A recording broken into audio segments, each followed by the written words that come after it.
guys, what's up? Welcome to Sports Talk with me, Ricardo. What's going on, man? We on the road again. We on the road. Hey, there's a lot of chatter with we're gonna talk about Bill Belichick and his sons. There's a lot of chatter with LeBron James, who's the greatest player in the world, greatest player ever, of all time, right? Decided to create an opportunity for his son, to make sure that the Lakers, who owe him a lot,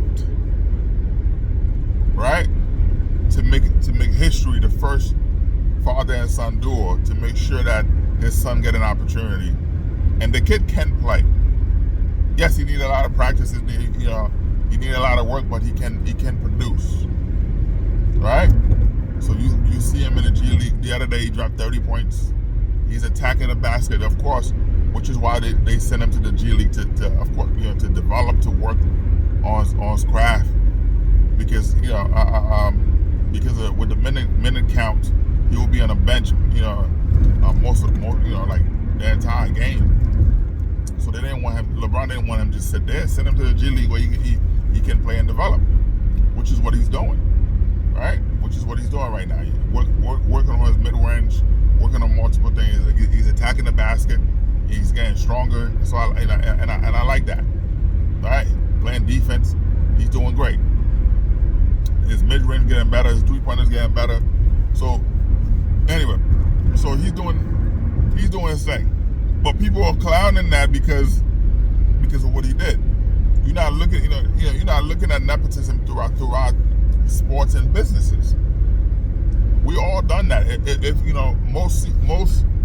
most people who own companies, when they die or when they move on, they pass that goes to their family, to their sons, their daughters, son-in-laws, nephews, nieces. You know what I mean? So it's family. You look at the entire NBA, the entire baseball, the entire football, the entire sports period, run by family members, kids.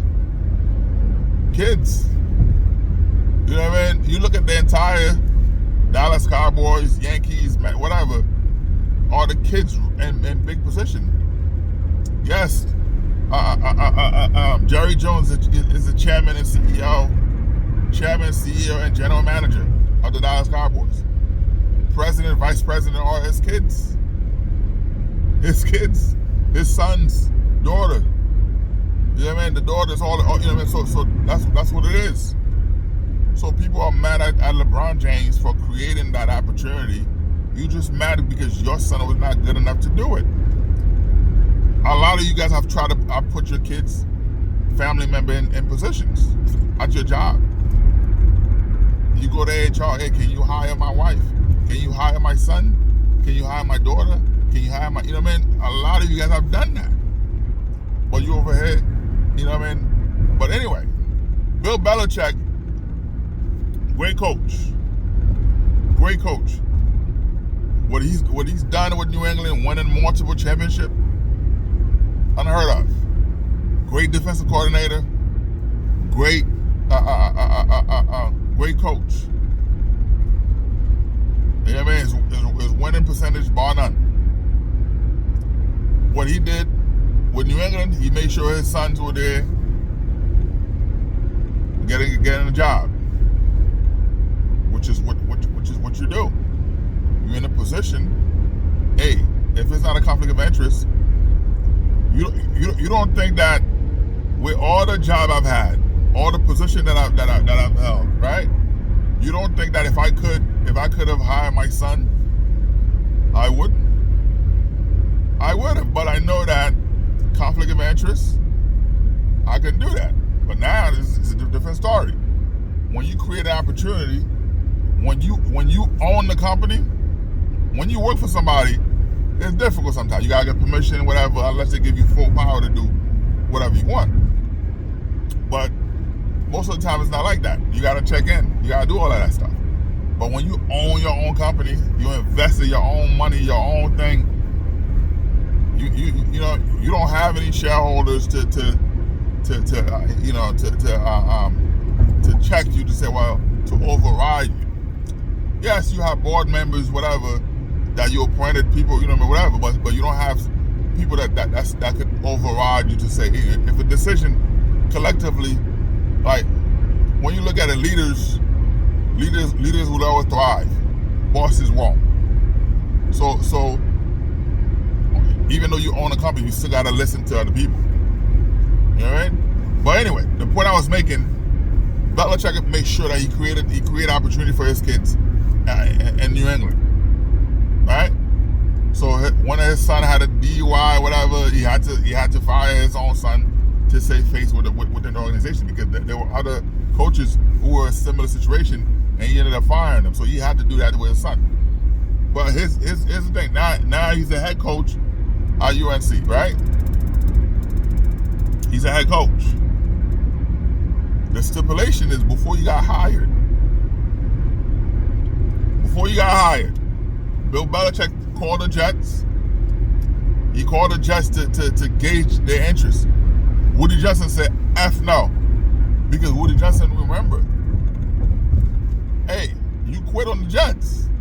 You quit on the napkin. Why the hell would I, you know? Woody Johnson told when the agent called the Jets, Woody Johnson told the Jets, you know, yo, go F yourself. Tell him go F himself. So then, when he heard that, he you know, Bill Belichick tried to call Mike Vrabel to tell Mike Vrabel stay away from the Jets. Mike Vrabel said, listen, I'm gonna make my own decision. So but he didn't tell Mike Vrabel, hey, you know, the Jets told me I could go F myself, right? He didn't do that. But that's not the news.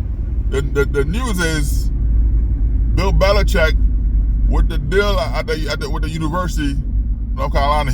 What he did at UNC, he told the AD he worked the deal. If he resigned, part of the contract for Bill Belichick, once he resigned, his son will be the next head coach for UNC.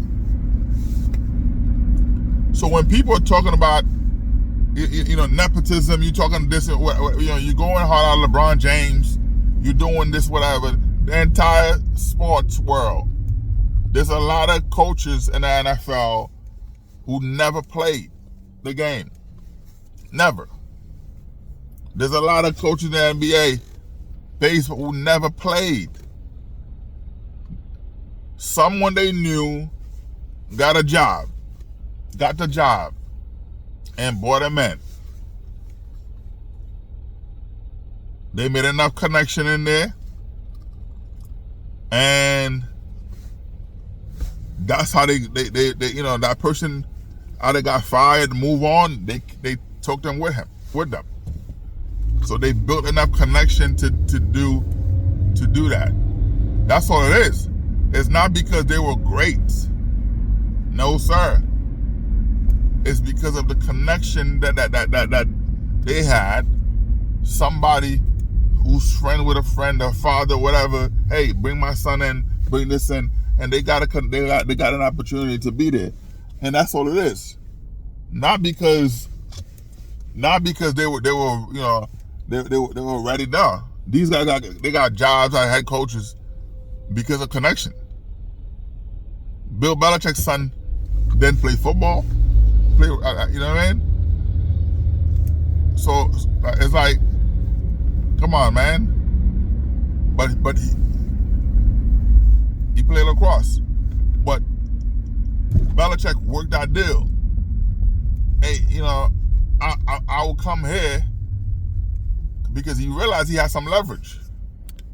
The leverage that they used was, I got an email from the Jets.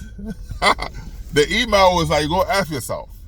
But they didn't open the email, you know what I mean? They show UNC, hey, we got an email from the Jets.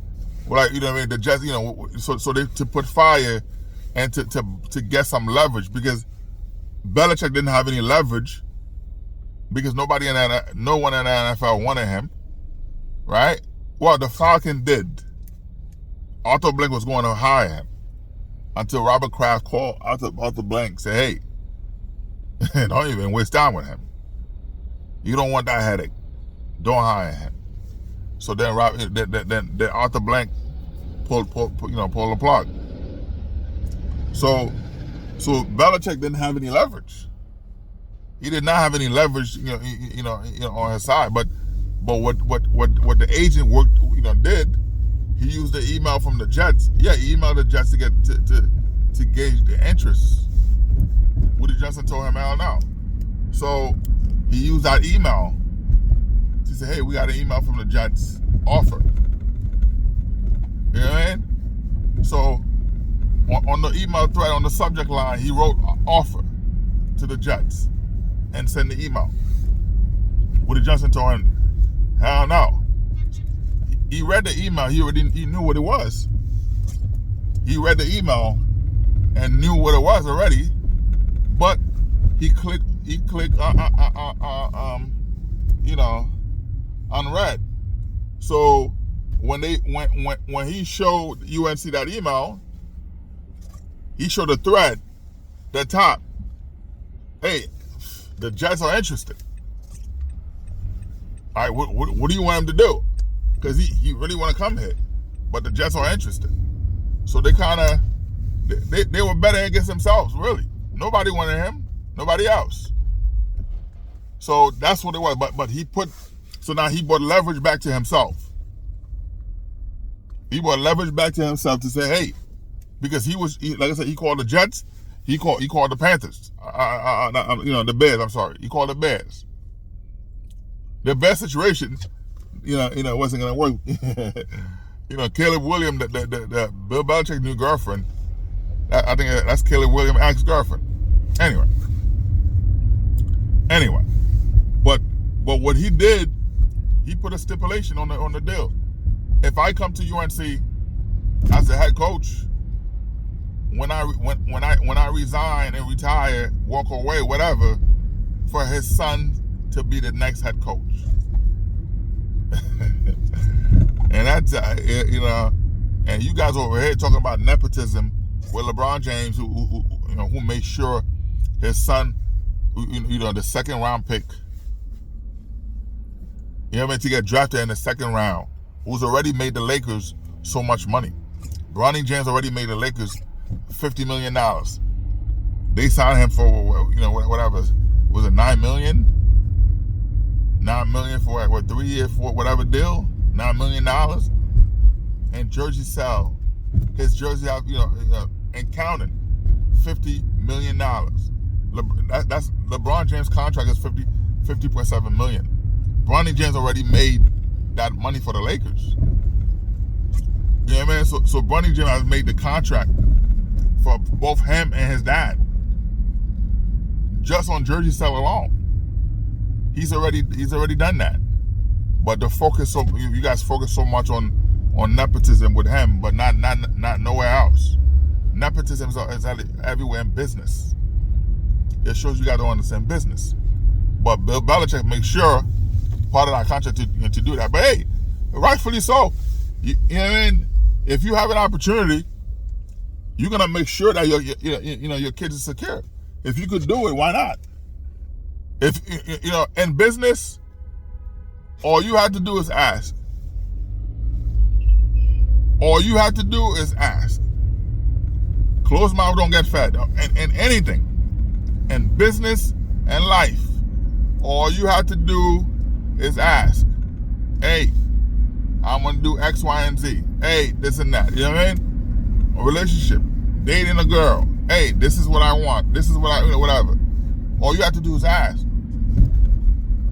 Either you say yes or no. But I've asked. And that's all it is. That's all it is, man. Anyway, man, sports talk. Like, subscribe, and share, man. Peace out.